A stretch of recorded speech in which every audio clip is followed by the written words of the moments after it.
JUI ने सूबों के इख्तियारात में किसी भी कमी की मुखालफत कर दी। सूबों के हुकूक पर डाका डाला गया तो भरपूर मुज़ाहमत होगी। आर्टिकल 243 में भी तरमीम से सियासत या जमहूरियत को नुकसान पहुंचा तो मुखालफत करेंगे। मौलाना फजलुर रहमान की पार्लिमानी पार्टी इजलास के बाद मीडिया से गुफ्तगू।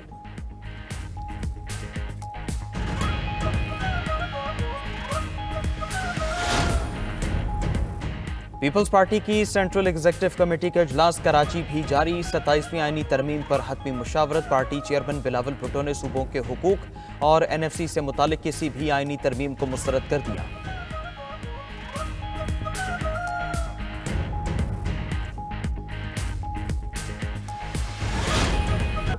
कॉन्स्टिट्यूशनल प्रोटेक्शन है सूबाई शेयर का आइन में, वो प्रपोजल पाकिस्तान पीपल्स पार्टी रिजेक्ट करती है और किसी भी सूरत में इस प्रपोजल को इस सूरत में हम इसका हमायत करने के लिए तैयार नहीं हैं। पीपल्स पार्टी ने 27वीं तरमीम के एक के सिवा बाकी तमाम निकात मुस्तरद कर दिए। चेयरमैन पीपल्स पार्टी बिलावल भुट्टो कहते हैं सेंट्रल एग्जीक्यूटिव कमेटी ने सिर्फ आर्टिकल 243 में मुजव्वज़ा तरमीम की हिमायत की इजाज़त दी है। 18वीं तरमीम को रोल बैक नहीं करने देंगे। सूबों के हिस्से में कमी की तजवीज़ मंजूर नहीं। CEC ने सूबों के हिस्से में तब्दीली की तजवीज़ मुस्तरद कर दी। पीपल्स पार्टी की सेंट्रल एग्जीक्यूटिव कमेटी का इजलास आज भी जारी। 27वीं आईनी तरमीम पर हतमी मुशावरत की जा रही है। पीपल्स पार्टी के सीनियर रहनुमा रजा रबानी का कहना है कि NFC और सूबाई खुद मुख्तारी पर पीपल्स पार्टी किसी किस्म का समझौता करने के लिए तैयार नहीं। सब पर दोहरी शहरियत की पाबंदी होनी चाहिए।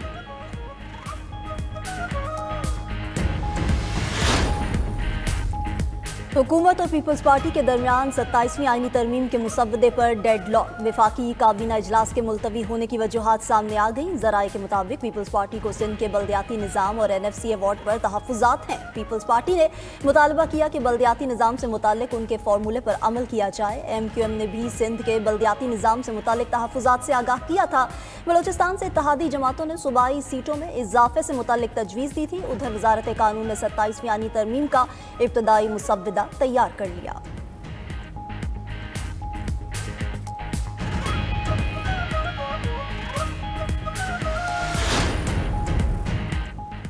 सेनेट में PTI पार्लिमानी पार्टी ने 27वीं आईनी तरमीम का मुसव्वदा मुस्तरद कर दिया। सेनेटर अली जफर की ज़ेर सदारत PTI पार्लिमानी पार्टी के इजलास का एलामिया जारी। एलामिया में कहा गया कि तरमीम से बुनियादी इंसानी हुकूक मजीद मुतासर होंगे। 27वीं तरमीम के खिलाफ अपोजिशन को आज़ाद अरकान से राबितों का टास्क दे दिया गया। रहनुमा PTI असद कैसर कहते हैं हमें 27वीं तरमीम पर मुकमुका नजर आ रहा है। मुल्क से इंसाफ और कानून नापैद हो चुका। चेयरमैन PTI बैरिस्टर गौहर ने कहा कि आइन में तरमीम इत्तेफाक राय से होनी चाहिए, ये नहीं अक्सरियत हो तो आप जो मर्जी फैसले करें। आइन पूरी कौम का डॉक्यूमेंट होता है।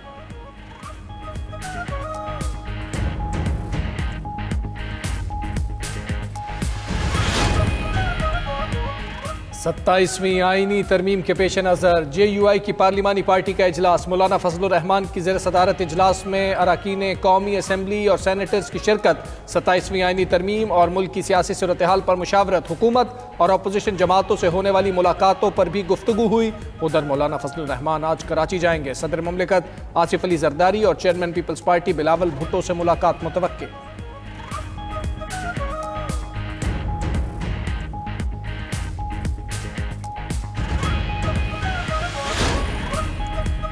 मौलाना फजलुर रहमान के दौरे बांग्लादेश में रुकावटें। ज़राए के मुताबिक मौलाना फजलुर रहमान के पासपोर्ट पर ताहाल सार्क स्टिकर न लग सका। सार्क स्टिकर लगने के बाद ही वीज़े का इजरा होता है। मौलाना फजलुर रहमान का पासपोर्ट गुज़िश्ता हफ्ते महकमा पासपोर्ट को भिजवाया गया। स्पीकर कौमी असम्बली अयाज सादिक का DG पासपोर्ट से रब्ता। DG पासपोर्ट ने मामला वफाकी वज़ीर दाखिला पर डाल दिया। कहा कि वज़ीर दाखिला मोहसिन नकवी की हिदायत पर सार्क स्टिकर्स नहीं लगा रहे।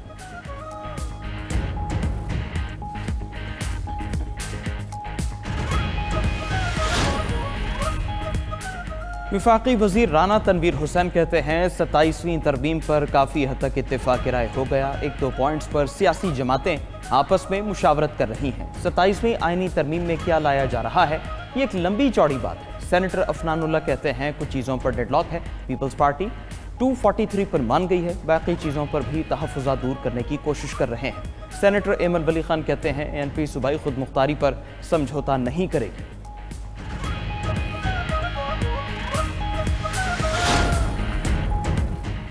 बैरिस्टर गौहर की सरबराही में पीटीआई के वफ्द की स्पीकर कौमी असेंबली से मुलाकात। पीटीआई का महमूद अचकजई का बतौर अपोजिशन लीडर नोटिफिकेशन फौरी जारी करने का मुतालबा। स्पीकर अय्याज सादिक ने मौक़िफ़ इख्तियार किया, मामला सुप्रीम कोर्ट में ज़ेर समात है, फैसला आते ही गौर करेंगे। उधर पीटीआई का आज कोयटा में होने वाला जलसा मनसूख कर दिया। तर्जुमान के मुताबिक सियासी आज़ादी और जल्द से जुलूस के आईनी हक के दिफा के लिए दोबारा अदालत से रुजू किया जाएगा।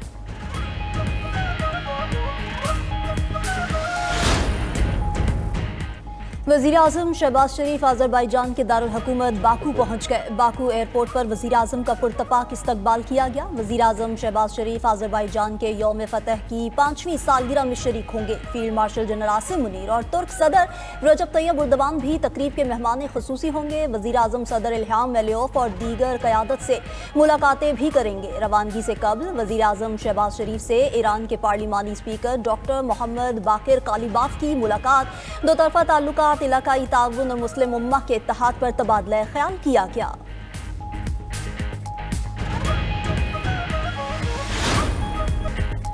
काज़िकिस्तान का भी अब्राहम अकॉर्ड में शामिल होने का ऐलान। अमरीकी सदर से काज़िक सदर समेत वस्त एशियाई ममालिक के रहनुमाओं की मुलाकात। मीडिया से गुफ्तगू में सदर ट्रंप ने कहा कि काज़िकिस्तान मेरे दूसरे दौरे हुकूमत में अब्राहम अकॉर्ड में शामिल होने वाला पहला मुल्क है। मजीद ममालिक भी अब्राहम अकॉर्ड में शामिल होना चाहते हैं।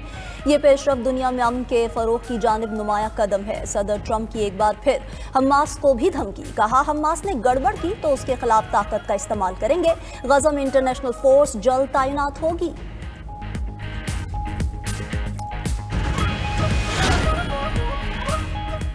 काज़िकिस्तान के सदर ने ट्रंप की तारीफ में ज़मीन व आसमान के क़ुलाबे मिला दिए। कहा कि ट्रंप ऐसे अजीम रहनुमा हैं जिन्हें आसमान से भेजा गया। ट्रंप को भेजा गया कि वो हमारी मुश्तरका रिवायात को दोबारा अमरीकी पॉलिसी में शामिल करें।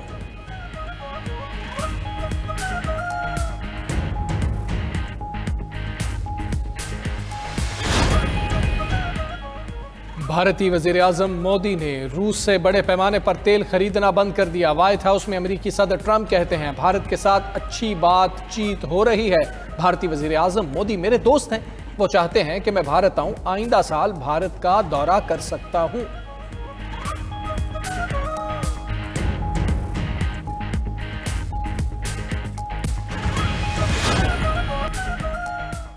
अमरीकी फौज का एक बार फिर कैरिबियन में कश्ती पर हमला, 3 अफराद हलाक। अमरीकी वज़ीर जंग के मुताबिक कार्रवाई में मुनशियात स्मगलर्स को निशाना बनाया गया। अब तक किए गए 17 हमलों में 18 कश्तियां तबाह, 70 अफराद हलाक हो चुके।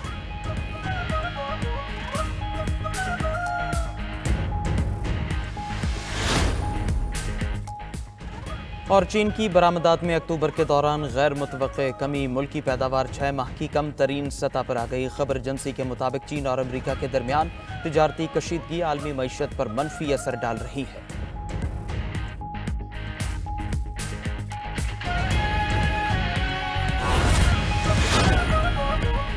पंजाब हुकूमत और पीपल्स पार्टी के दरमियान बड़ा ब्रेक थ्रू। ज़राए के मुताबिक मुस्लिम लीग नून और पीपल्स पार्टी के दरमियान पावर शेयरिंग के मामला तय पा गए। मुस्लिम लीग नून ने पीपल्स पार्टी के 30 अरकान असेंबली और टिकट होल्डर्स के इंतखाबी हलकों में तरक्याती फंड्स जारी करने की हामी भर ली। पंजाब हुकूमत के महकमा कानून में लॉ ऑफिसर्स की भर्तियों में भी पीपल्स पार्टी को शेयर दिया जाएगा। डिस्ट्रिक्ट कोऑर्डिनेशन कमेटियों में पीपी के MPAs और टिकट होल्डर्स को शामिल किया जाएगा।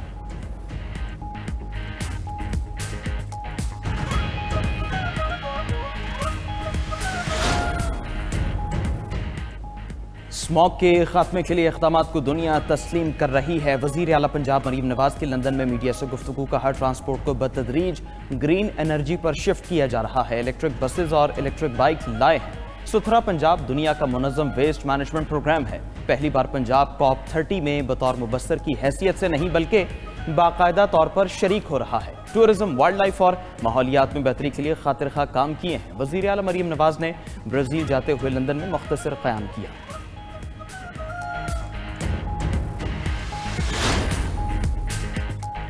वज़ीर आला सिंध मुराद अली शाह से आयरलैंड की सफ़ीर मैडम मारी ओनील की मुलाकात। सिंध और आयरलैंड के बाहमी ताल्लुकात के फ़रोग़ पर तबादला ख्याल।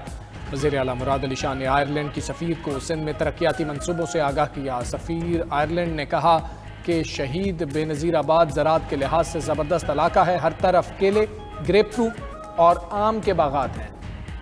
मुलाकात के दौरान वज़ीर आला मुराद अली शाह ने आयरलैंड की यूनिवर्सिटीज़ के दरमियान ताउन बढ़ाने पर भी जोर दिया।